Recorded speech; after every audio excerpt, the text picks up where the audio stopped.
All right, we will go ahead and get started. I will do a few housekeeping things. I will introduce our speakers today. We'll go through our agenda and we will have a great time. Thank you all so much for attending. I'm Christina McPhillips. Before we get started, so you are all muted. Please feel free to chat throughout this webinar. We would love to answer your questions as we go along. The session is being recorded and we are going to send it to all of you afterwards. So I hope this becomes a friendly resource for you. And with that, we will go ahead and get started. So today we have Briel Steinberg, Director of Partnerships from Chariot. Briel, could you give us a brief introduction to yourself? Yes, thank you so much for having me. So, Briel Steinberg, I'm based in New York City, as Christina said. I have spent my whole career working for and with nonprofits, spent about 10 years at CCS fundraising and major gifts and capital campaigns before heading into the tech side of things, where I spent about 4 years at FreeWill before joining the team at Chariot. So, donor advised funds have certainly been a through line across all of that, from my earliest consulting memories to today. Thank you. I am Christina McPhillips. I am the Vice President of Client Partnerships at Carl Bloom Associates, and I've been fundraising for about 20 years now, and I've worked with many different kinds of nonprofits, from animal welfare to PBS and NPR and AmeriCorps, and I could go on and on. And at Carl Bloom, we are fundraising specialists and a fundraising agency working exclusively with nonprofits. And I see some clients on the call today, so excellent to see you. Thank you all for attending. So let's go into what we're going to talk about. We're going to have three key parts of this presentation. One, we're going to define our terms. What are we talking about with DAF gifts? What other things are closely related to that? We will walk through those. We're going to learn more about DAF gifts, why they matter, what they really are, and then we're going to talk through getting more DAF gifts. We want to make sure that this is a useful presentation for you and that you walk away with some actionable things that you can do for your own organization. Again, please do ask questions as we go along. We would love to hear what your organization is doing. If you have something you want to share with the general audience, if you have questions about how things work, please let us know. So, with that, let's define the terms. Brielle, please, could you specifically tell us what is a donor advised fund? I think that sometimes we all think we know exactly what it is, but it's excellent to hear what it really is. Yeah, absolutely. And it's funny, usually at conferences, we will ask in a room, does everyone know what a DAF is? And everyone raises their hand more or less at this point, which was not the case necessarily 5 years ago. But then if you ask, can you explain it to a donor? The hands go down, right? So there's a difference between like, yeah, I kind of get it, but in terms of, or as opposed to being able to define it. So donor advised fund is a tax incentivized charitable giving account uh, sponsored by uh, either a community foundation or a financial institution where the donor receives that tax credit immediately upon making the gift. And then it is restricted to be dispersed specifically only to 501c3 nonprofits. So you can kind of think of it as like almost an HSA uh, for your medical expenses, but for charitable giving. Okay, thank you. Um, can you tell us what an IRA is and maybe how that differs in case people are getting those confused? Yeah, I think DAFs and I guess IRA slash QCDs are both such growing topics of conversation. I think people tend to be more familiar with an IRA, but that is a tax advantaged savings account really geared towards retirement. Yeah. Yeah, okay. Um, and then tell us about QCDs. Yeah, I love QCDs. And again, I'd be super interested if folks want to weigh in on kind of what they're seeing. Because I talk DAFs all day, I don't talk QCDs quite as much, but a qualified charitable distribution from your IRA, individuals can make, I think now the limit is up to $108,000 gift to a nonprofit and receive and not get the tax penalty associated with the required minimum distribution you have to pull down from your IRA typically. So huge opportunity. When someone turns 73, they have to take that required minimum distribution from their IRA. And so turning it into a qualified charitable distribution can have a lot of opportunity. You'll see folks who are giving fairly small amounts to organizations all of a sudden make $50,000 gifts because they got to spend that money. They have that required distribution. Okay, we are going to go on to the next slide, but if anybody has any questions about the terms we've just defined or any additional details that you need information on, let us know. Happy to pause and work through those. So, of course, it's one of the hottest topics in fundraising right now, but why is everybody talking about donor advised funds? Right. There are so many reasons. I think the biggest one is just the immense growth that we're seeing. There's now $326 billion in assets in donor advised funds that has been committed to nonprofit organizations. So the donor has already said, I will be giving this to a nonprofit, and we want to really figure out how to crack that nut and make sure people are giving from it. So it's just a huge, huge area of opportunity. The other reason they tend to be sometimes mysterious, right? Sometimes you'll get a lovely gift from the Sunshine Fund via Fidelity. You don't actually know who that's from, so that kind of increases the intrigue. But yeah, the growth that you see right here on this chart is just pretty crazy when you look at it from the past 10 years, right? 326 billion I mentioned. The grants disbursements growing in line with that, right? So $65 billion, the last fully reported on year of grants from donor advised funds. And what I love, I mean, the number of accounts is fascinating as well. So it's just a growing part of the philanthropic landscape. Um, and it's interesting to see it's just becoming much more common, right? So 3.5 million people now have donor advised funds. Maybe actually more than that because a lot of folks share their donor advised fund. And as a result, the average account size has actually gone down because it's just becoming much more of a democratized way of giving. So the average account size used to be somebody had close to about $300,000, like on average in there, but now we're looking at closer to $90,000. So yeah, it sounds like it's much more accessible to a larger population. Yeah, yeah, and it's super interesting. And I think one of the interesting things to watch is also they just become much more accessible. Like Fidelity, DAF Giving 360, which is Charles Schwab's DAF, you can create donor advised funds with $0 down. Mm. The average, I think the minimum gift you have to give through Fidelity now is $50. It used to be much higher. Like you're just seeing it become much more of a sort of everyday tool in a lot of Yeah. ways. Okay. Another question for you. So, or I guess let's talk through the details of what's driving the growth. So, improvements in personal philanthropy tools. So, more platforms, including your platform, Chariot, make it easier to give, and we'll talk about that later on in the presentation. More tax incentives. Can you talk through just one more time about the tax incentives and benefits? Yeah. So again, you get that tax incentive immediately. So you'll see different behaviors depending on donors, but I think a lot of these are interwoven. So the tax incentives, the financial planning as people, just the financial services industry continues to grow, they will be encouraged to stack their giving. So maybe one year you put $250,000 into a donor advised fund and you get that tax credit immediately. And then you spend that donor advised fund down over 5 years, 10 years, et cetera, whatever your advisor suggests. So there's a lot of opportunity there. Also, some changes in 2025 to the tax credits that we definitely saw a lot of folks who already had donor advised funds make very large gifts to that in anticipation of changes in 2026 that won't be as beneficial to them. So, sort of seeing different uh, the different tax rules will certainly improve the DAF numbers in different years. Okay, okay. Other reasons, strong market performance. Uh, Financial markets, of course, can be up and down and up and down, but they have been somewhat up in recent years, and that can impact. Can you talk more about that?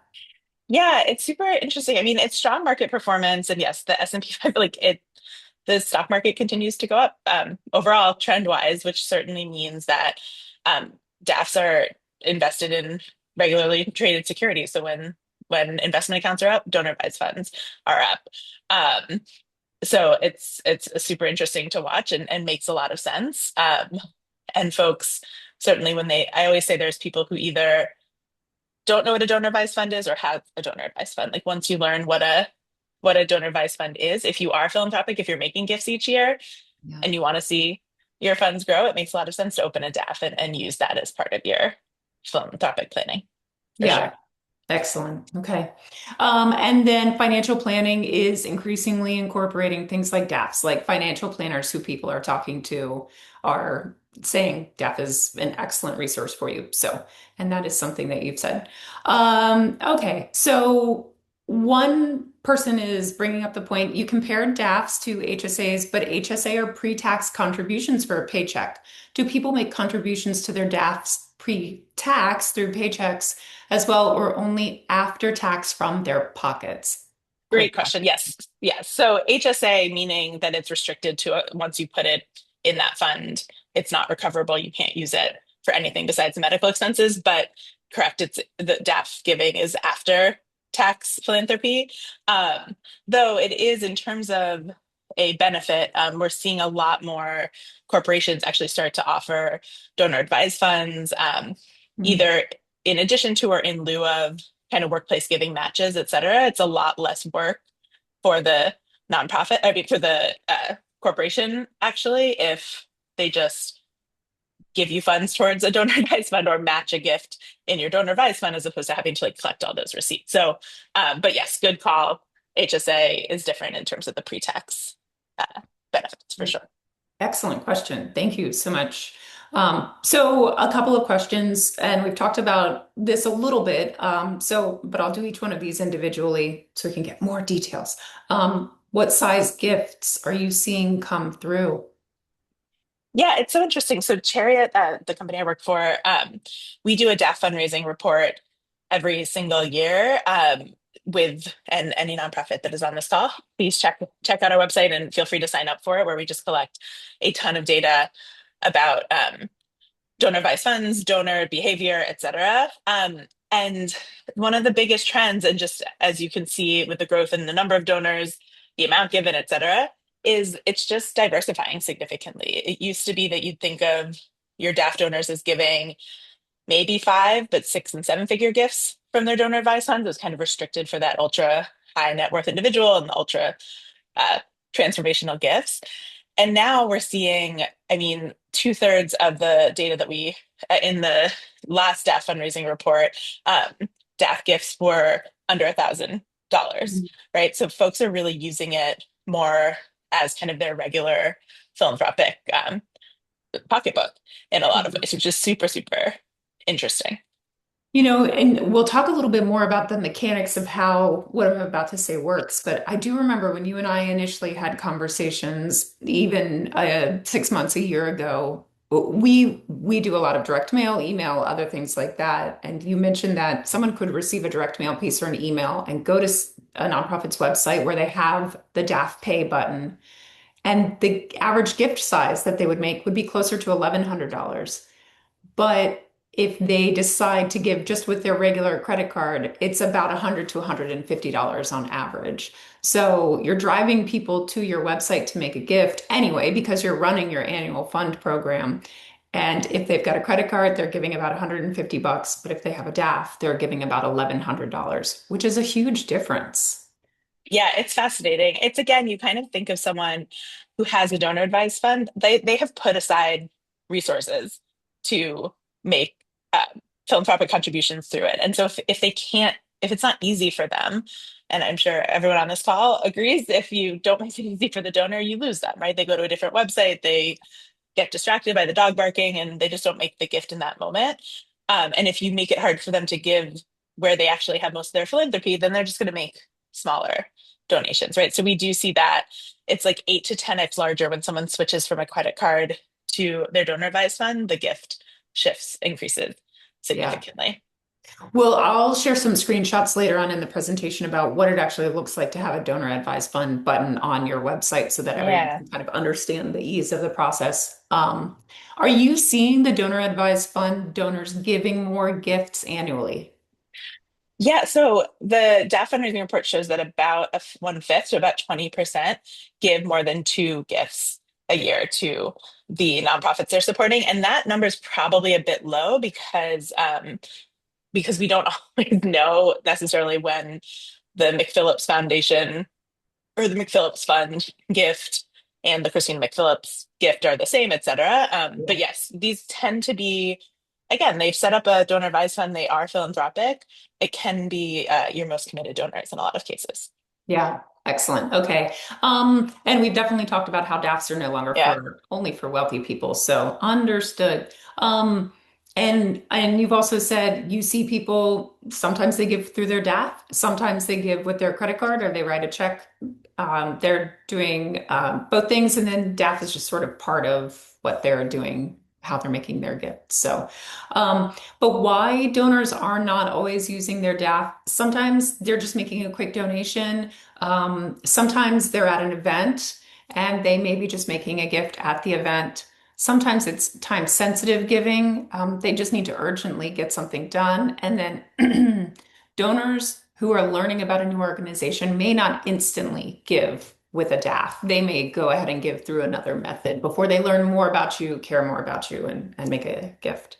Um, we do have a question, and we can answer this, and we'll also talk some more about these details coming up in the next section. But someone is asking, how do you recommend positioning DAF giving alongside monthly or sustaining giving without cannibalizing one another?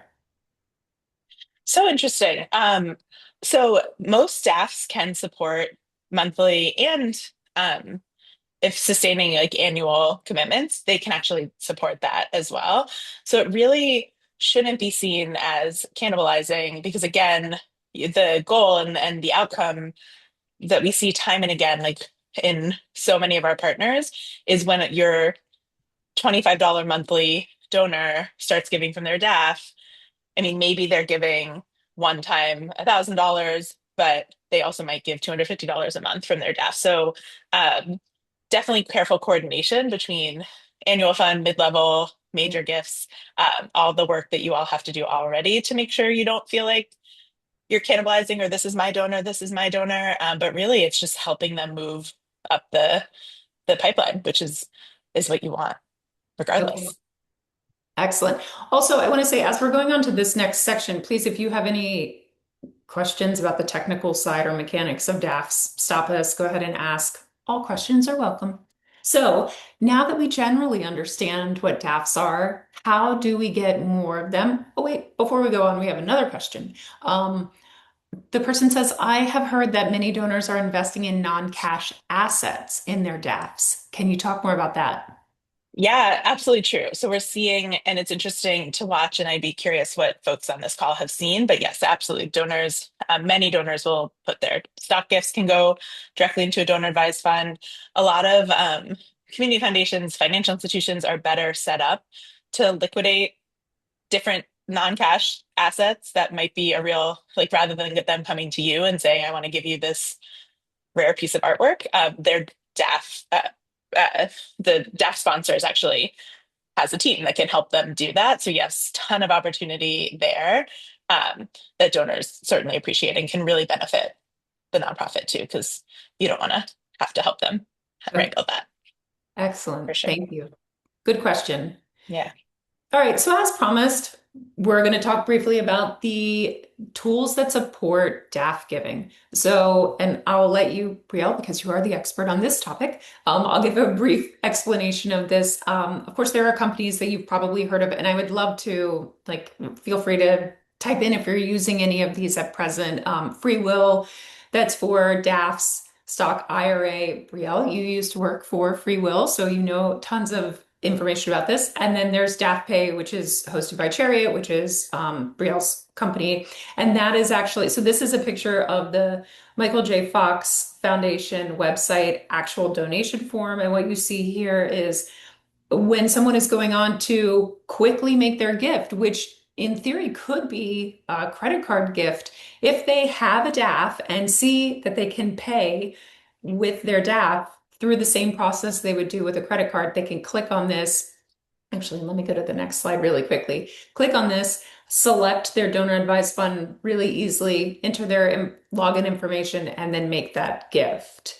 But let me go back here and I want to say the process is that someone would not leave the actual nonprofit's donation form, which is really meaningful. So anyway, I'll let you talk about the DAF button, DAF pay button. Yeah, I mean, so that's why I have the true pleasure and like honor of talking to every day just so many nonprofits about donor advised funds. So Chariot and Marianne, I see your question about DAF Direct and how DAFpay from Chariot differs from other DAF widgets.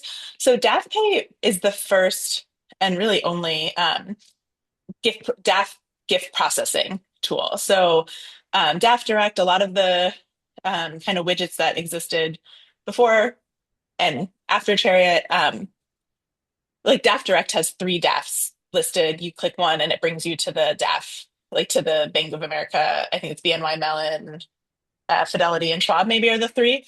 Um, brings you to that website. DAF Pay actually keeps you on the page, like Christina said. We have 1,150 plus, and I don't. This is not a sales pitch at all, but just like we have 1,150 plus donor advised funds listed, and when and you get all the data and the information. So the donor notes there. Yes, Michael J. Fox is a wonderful partner of ours. Yes, so 1,152 donor advised funds listed here, and when I click on one, the donor logs into their DAF through the portal, and then you get all the data about the gift, the intention of the size. Yeah, Fidelity, you scan their app. There's different kind of access points, so it's just a different thing. I Yeah. think the big thing, so Chariot and actually FreeWill is a partner of ours at Chariot who uses DAFpay in their tool. Chariot now works with about 70 and a growing number of fundraising platforms to just make DAFpay, to make DAFs another option alongside credit card, bank, Venmo, DAFpay, because we want to make it as easy to make a gift from your DAF as from your credit card for all the reasons we have just been talking about, just the huge opportunity, and just a very different kind of interface than DAF Direct or those other widgets. But great question. And if you use, I mean, if you almost any platform I would say certainly has heard of and has had their clients asked to add DAFpay, and many already have them Mhm. accessible. Great question. Does FreeWill or Chariot work with small community foundations or list small community foundations, or is it just the big national community foundations? Yeah, it is all. So 1,152, I forget the exact number, but that's like getting towards the total number of community foundations out there. And we have as all listed, not all of them are directly integrated. We have about 85% of assets under management integrated through DAFpay. But if a DAF um, that your donors use, right? Because like your local community foundation isn't on DAFpay, email me. I can have our engineering team add it very quickly. Um, and yeah, it's pretty comprehensive in that way.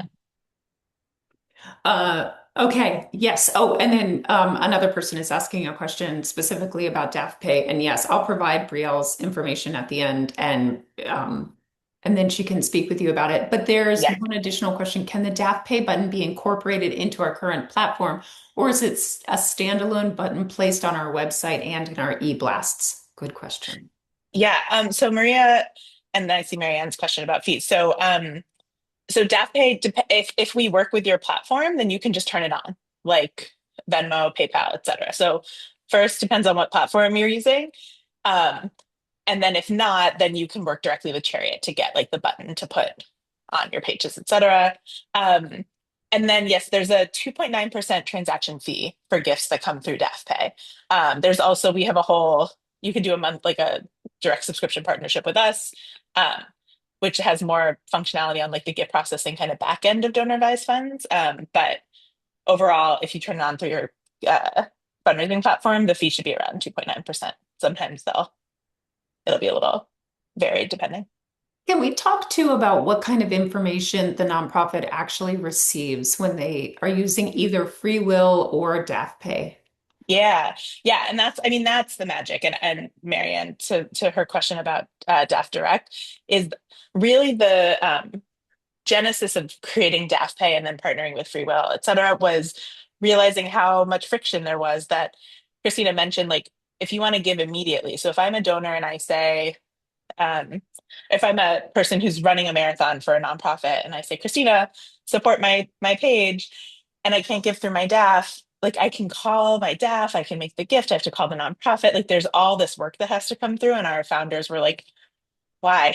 Why is this so challenging? So if you use DAF Pay, we pass through name and email and mailing address for every single gift, right? So there's no Sunshine Fund.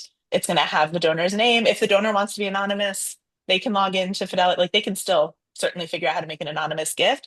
But most staff donors, maybe they don't want to be listed in the annual report, but they don't mind the nonprofit knowing, and they actually don't really realize that you don't actually can't that Yeah. Fidelity doesn't necessarily tell you all the details. So anyway, to answer your question, we pass through name, email, address, the DAF that the gift's coming from, the amount of the gift certainly, and then any notes that they left on the back end. And then there's also a tracking ID so that when the because the DAF still has to approve the gift and send it. So when the gift actually comes in via check or ACH, there'll be a tracking ID so you can tie it back.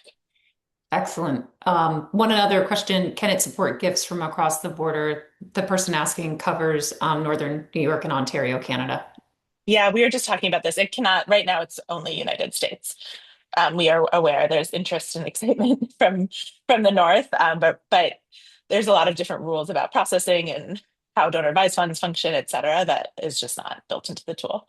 Okay. Um, and Marianne, yes, if your platform has DAFpay as an option, it is free to turn on. And then there's just a fee for gifts, like a credit card fee, essentially, for gifts that come through. Excellent. I love these questions. Thank you all so Yeah, very much. they're great. The communication.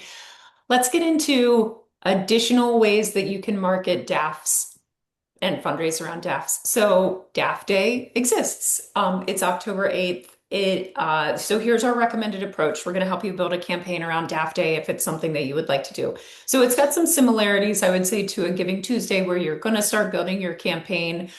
I mean, at least 3 weeks, if not a little bit longer in advance, depending on the other fundraising initiatives that you have going on. But I'm going to recommend a 3.5 week campaign.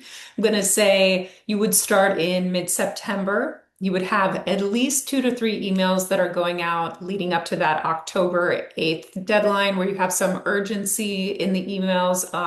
You're going to be talking about did you know that we accept DAF gifts? Here's an easy way to make your DAF gift. When you give through your donor advised fund, the support is so meaningful and thank you so very much. And make a DAF gift by October 8th.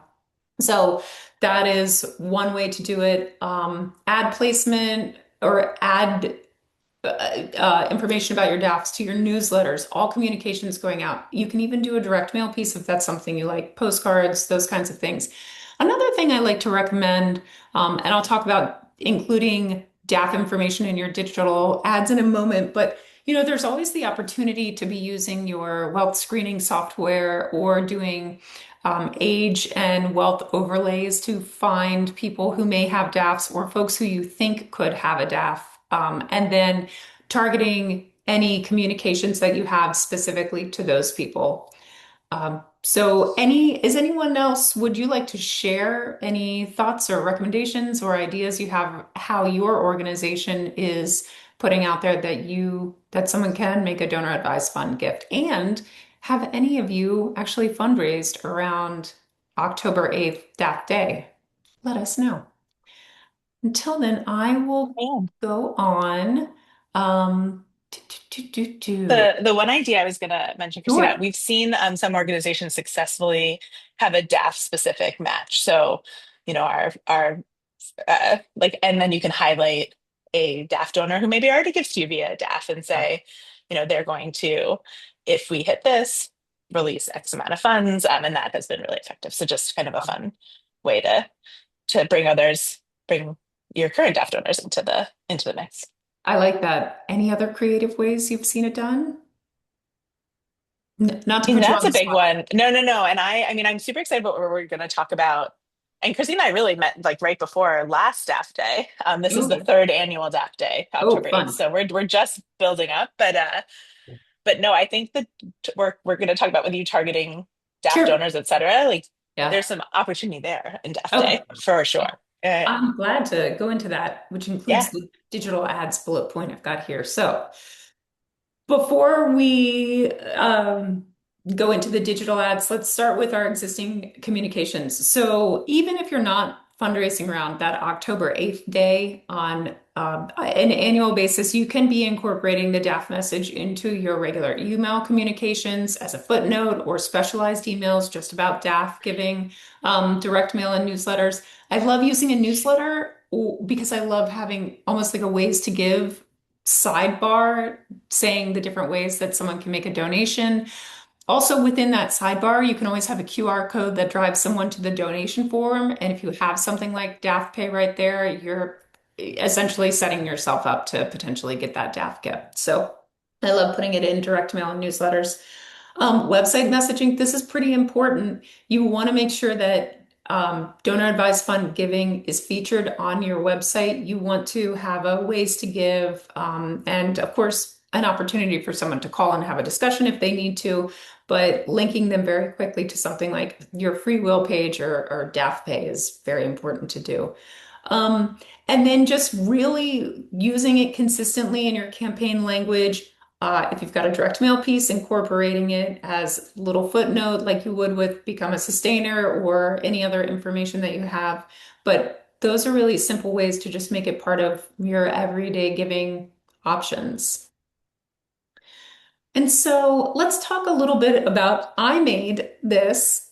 Of course, I used AI for this, so I don't want anybody to think any different. I will be totally transparent. I made up my own nonprofit. It's called Microloans for Pups. And this would be a DAF focused fundraising email. You're very welcome to use any of this kind of language, but this is something that we would recommend around Giving Tuesday, making sure people know that DAF giving is something that they can do. So you would be switching some of this to your own DAF language, and that would be something that we would recommend. I would also recommend, and this is something we do, communicating DAF giving specifically to mid-level and major donors.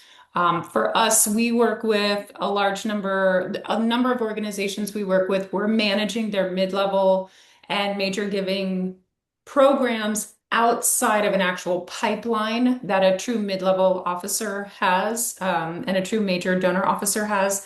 So we're isolating those mid-level and major donors, either they're newly acquired or they're active donors.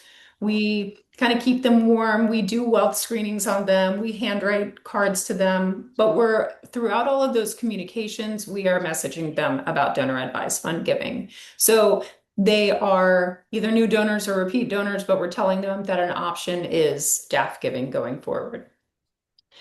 And then finally, some testing we're doing right now. So we have a digital team.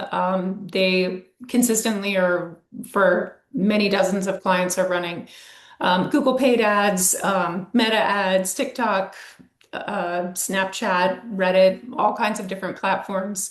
But at present, we are trying to find new DAF donors. And the way we're doing that is we're using targeted platforms where we can either see that someone definitely has a financial advisor and is philanthropic, and then we are driving them to a DAF giving page essentially and to that DAF pay button.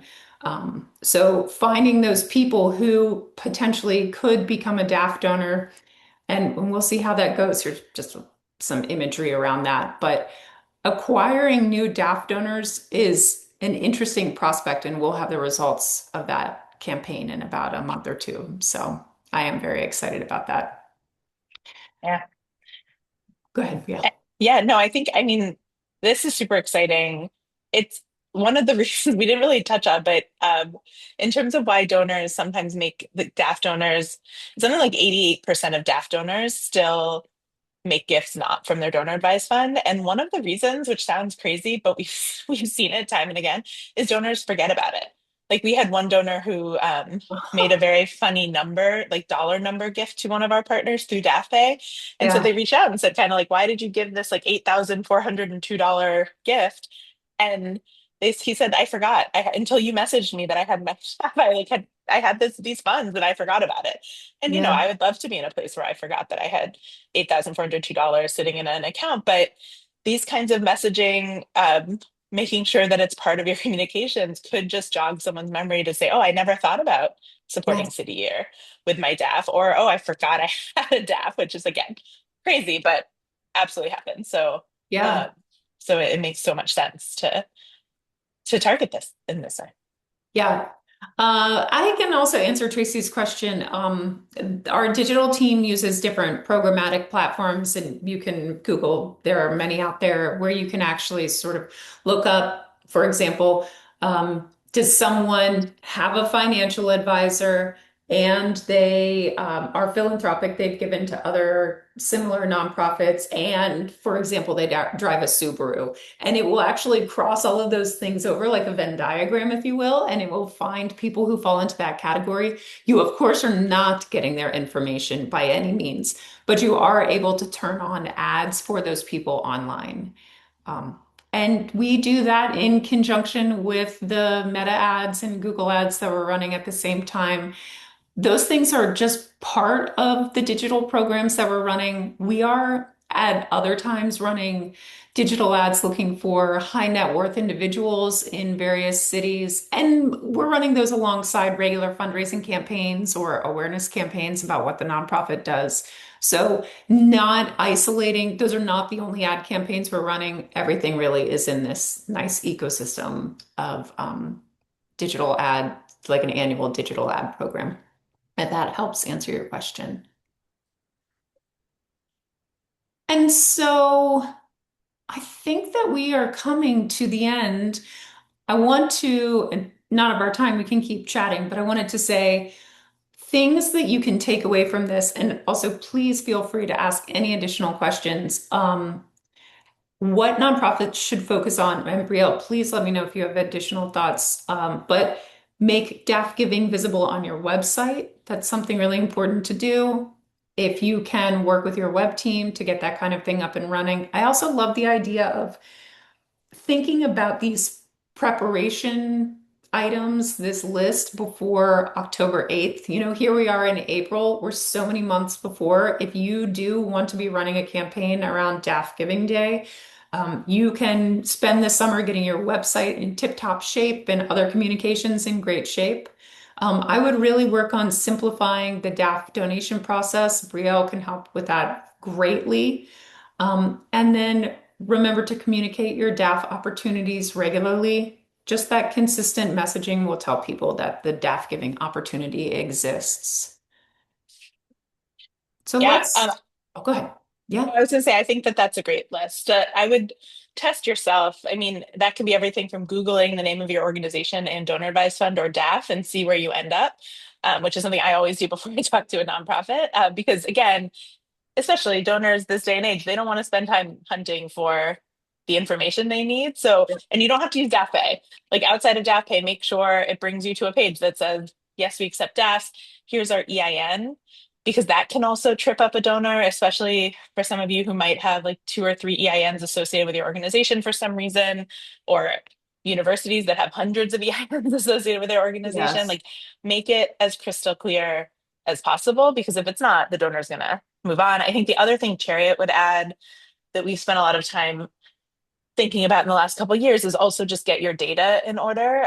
Really make sure that when a gift comes in from Fidelity, from Briel Steinberg Fund, that the donor's getting a soft credit, that you see that gift, like you kind of understand your DAF systems and structures. And the DAF fundraising report has a lot of recommendations on cleaning up the data, because sometimes, and I'd be interested here, if your executive director came to you and said, how much did we raise from DAFs last year? Often you can't tell. And so it's hard to put resources and energy behind something that you're not able to track. So trying to really get your hands around what you're seeing from DAFs now and how it's growing, you're going to see some pretty cool things, especially if you're more proactive about it. But even when you're not, DAF giving just keeps growing.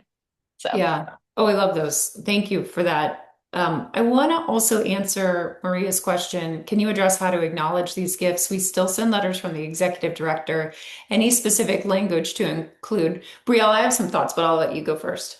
yeah, no, that's such an important, good question. So, specific language not to include, it is not a tax receipt because they've already received. So, any tax deductible language you should take out because they have already received the tax deduction when they made the gift to their donor advised fund. So, you can put in something instead saying, since this gift was from your donor advised fund, there's no, you should have received your tax uh, information from your DAF provider. But definitely still acknowledge, and that goes also to the clean data. Make sure you're sending, excuse me, the thank you note. Don't send a thank you note to Fidelity. They don't need it.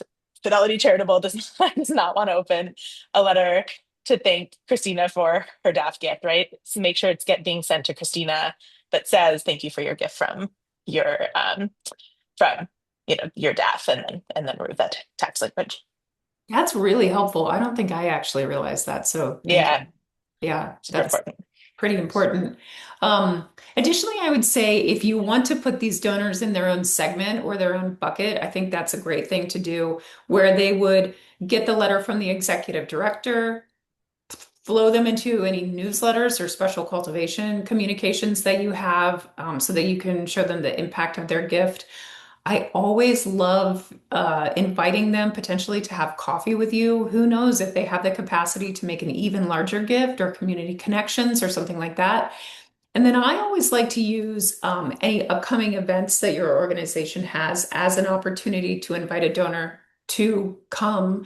I say if you're going to have a spring gala, set aside 10 to 20 tickets reserved for these special donors and take and see it as like an opportunity for a reason to make a phone call to personally invite them to your event. I'd love to invite you to our spring gala. Thank you so much for the big gift you made recently through your donor advised fund. Here are 2 tickets to come on Saturday night. It would be so wonderful if you could please be our guest or something along those lines. So those are other ways, depending on the size of the donor advised fund gift, that I would say that you can acknowledge someone and really bring them into the fold and show them what you're doing. 100%. Yeah. Let's see what else we have. Someone says, what are the ways to educate donors members about donor advised funds? This is not a term or a financial process in people's daily lives. Some are newly wealthy and some have the means to give more. This is a great question. Brielle? Yeah, a great question. So, certainly we see nonprofits will host webinars specifically saying, come learn about donor advised funds. You could have maybe a board member or someone involved who's a financial advisor can speak to it. A donor who gives via their DAF could also be highlighted. So you can definitely do some education. And then also when you're messaging, so when you do have a DAF specific page or a call out, acknowledging if you're not familiar, we're happy to talk to, like, please reach out to the team and then probably refer them to their financial advisor, right? Like you can't give them financial tips on this, but absolutely just by virtue of messaging more proactively and saying we accept donor advised funds, you're going to have like, oh, what is that? And can educate people. I think kind of going back to that last question of how to steward new DAF donors, it just opens up so many conversations, like why did you open a DAF, and what are your kind of thoughts on how to leverage it, how to use it now, is your family involved, like kind of all the same questions you might ask someone who has a family foundation, etc. But just it gives you that door. And similarly, if you do know a donor has maybe some new capacity, they had a business, sold a business, or are doing well financially, don't be afraid to say, do you have a donor advised fund? Have you heard of it? Yeah. Because again, I'll go back to what I say of people either don't know what it is or have one. Because even it's just a great way to organize your philanthropy. It doesn't have to be because you have uh, 6, 7 figures that you are trying to offload. It really can just be, I want a really tight list of all the organizations I supported this year, and I want to be methodical about it. So anyway, lots of reasons to open donor Yeah, advised funds. I love it. Excellent. Oh, we have one more question. Does DAFpay work with every action fundraising platform? Yeah, so every action we can do a custom build. You do have to work directly with Chariot for that. Um, Bonterra, that owns every action, is very aware that folks would like it as a native option. We were hoping to have it available like before DAF Day, but I think that that's probably getting pushed a little bit. But talk to your Bonterra reps or every action rep. Anyone who's not on the list or who is on the list, but if you're like reach out to your reps and happy to help kind of update where those conversations are. But yeah, every action we have several, quite a number of organizations that have DAF pay there, but we have to do some behind the scenes engineering work. And then another question, if their CRM is not on your list at Chariot's website, are they still able to use the free access button? So CRMs, I think maybe you mean fundraising platforms. So no, if the fundraising platform isn't there, then you do have to purchase a plan directly through Chariot. There's no kind of free DAF pay button if you don't have access through your giving platform. Mhm. Uh, These are excellent questions. Okay, well then I think that that is probably all of our questions for today. Brielle, can people reach out to you directly if they have additional questions? yes, please, please do. Would love to hear from you and happy to answer any and all questions in chat for sure. Excellent. Well, thank you all so much for attending today. We will send a copy of this recording out to you, and we thank you so much for your time. Oh, do we have one more question? I think we might be all set. No, I think we're good. Thank you, everyone. Have a great day. See you soon. Happy fundraising.